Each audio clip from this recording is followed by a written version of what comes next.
Good afternoon, everyone. Thank you so much for your patience. It is truly a Friday. I'm glad we made it through another week. Thank you for your continued work out with our school districts, out in our school districts with our students and families and teachers.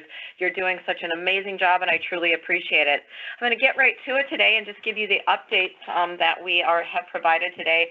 I want to let you know that the resource team has been moving forward quite skillfully and quite swiftly with their work on the resource creation. They are in the process of developing a web page that will be linked to the DPI website. They also continue to vet resources and curate the ones that are applicable on the OER Commons website, as well as developing the separate resource list for specific resources that don't meet the criteria for OER. This page will provide access to the resources, which would be organized by topic. More information will be coming when the page becomes active, but that I received a report this morning will be in very short order, very soon. I'd like to remind schools to have their AP coordinators verify their student email addresses.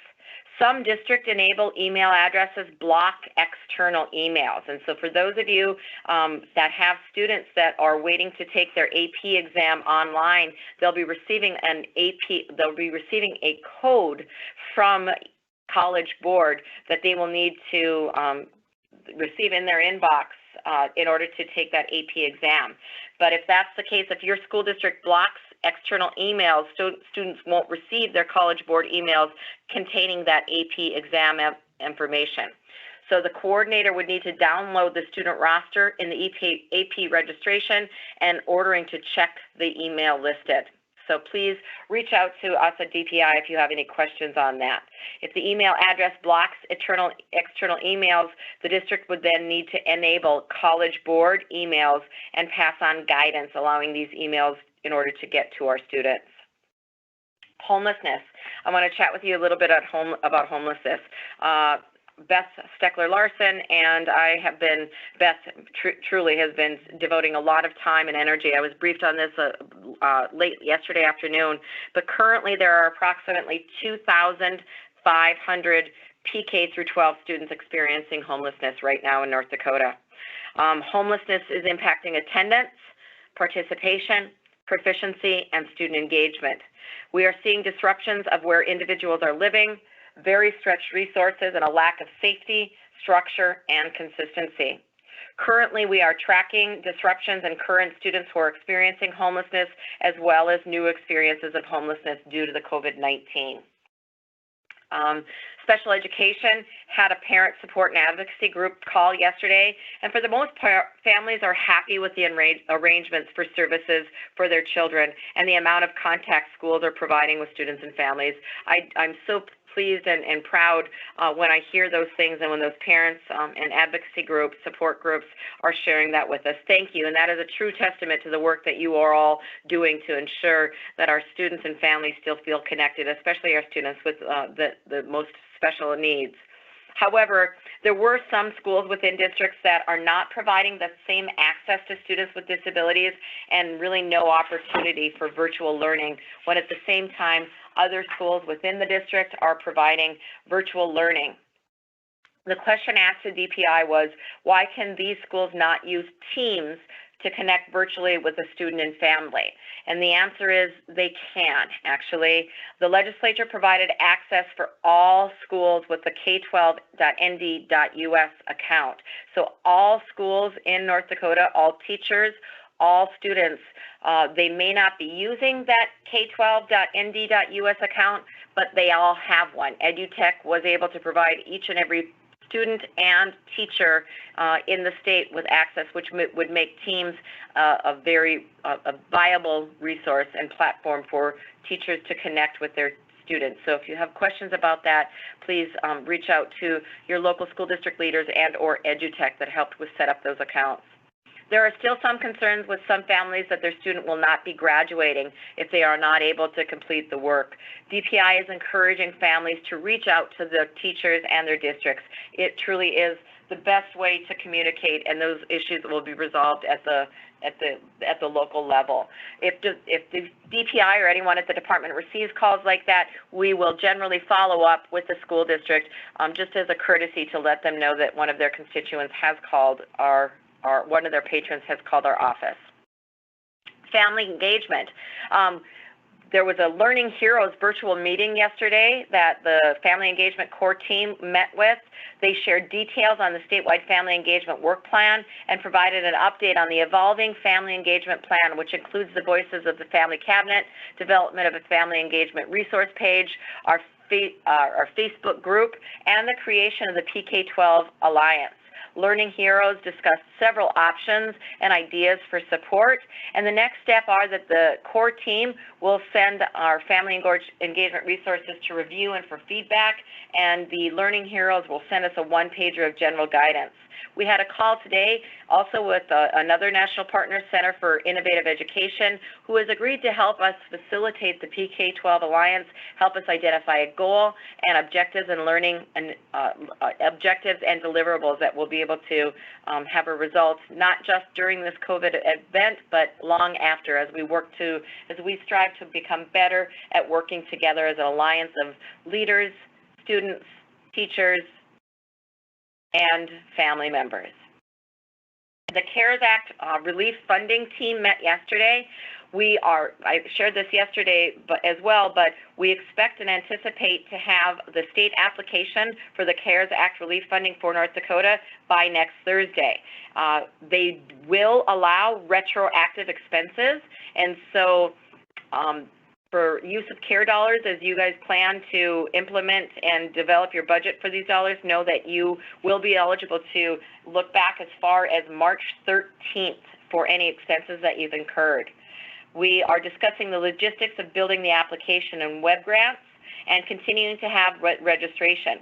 We will train everyone once applications are built, but it is our firm commitment, again, to you that we will make this an efficient, streamlined process in order for you to receive your CARES dollars as quickly and swiftly as possible with as much flexibility and opportunity to meet your unique needs on this ongoing journey that we're on. I met yesterday, or had telephone calls yesterday with several key legislators and leadership to ensure that we are working as one, as government, and that we are utilizing these federal CARES dollars in a way that our legislative appropriators are happy with. The Waterford Upstart, I would just want to bring everyone's attention to that as well. We are looking to complete our registrations as quickly as possible for the Family Engagement and Kindergarten Readiness Program for families that will give children a fun start in reading or math as they prepare how to learn how to do school. For just 15 to 20 minutes a day. This also includes science. It's 15, 20 minutes a day, 5 days a week. The Upstart program is now accepting 450 learners for the 2021 school year to participate in the program at no cost. So register on our COVID-19 webpage for more information on that. I also want to remind everyone that we've extended our Teacher of the Year application to May 8th. So please look for someone in your community to either apply yourself or nominate a North Dakota Teacher of the Year. There are several messages that I wanted to share that went out in a constant contact today that I believe is important for everyone to hear. Because of the COVID-19 crisis, the Teacher Effectiveness Report has been suspended for the 1920 school year. The Governor's Executive Order 2020-24 suspended educator evaluations for educators employed for more than 3 years. This order is directly connected to our Teacher Effectiveness Report, and completing this report would be contradictory to the order and would further burden school leaders. And so the Teacher Effectiveness Report has been suspended for the 1920 school year. We want to remind everyone that in order for a district to reconfigure a school grade level or open a new school, signed board minutes must be received by the Office of School Approval by June 1st. Summer school update. Funding for summer school is based on hours, just like the regular school year. Several of the governor's executive orders waive the hour requirement and allow districts to create and implement distance learning plans. Those plans were approved by the Superintendent of Public Instruction and the governor's office. Summer school falls under that same executive order. Districts are guided to enroll students into STARS as they usually would for traditional summer school and implement their distance learning plan. As long as the governor's executive order that mandates school buildings are closed to students is in place, the distance learning plan will remain in effect.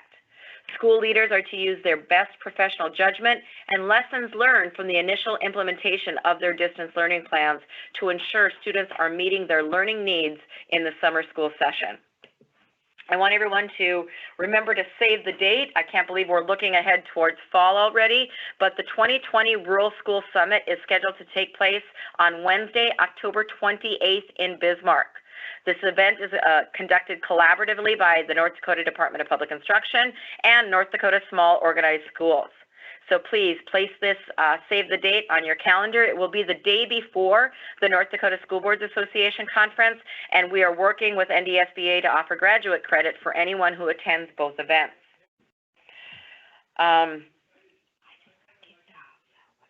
An important information COVID related is that DPI has received questions regarding the North Dakota Civics exam in regard to the COVID-19 situation. The requirement for students to receive a score of 70% or higher on the North Dakota Civics exam in order to graduate has not been waived for this year, and students are still expected to pass the exam as a condition of graduating.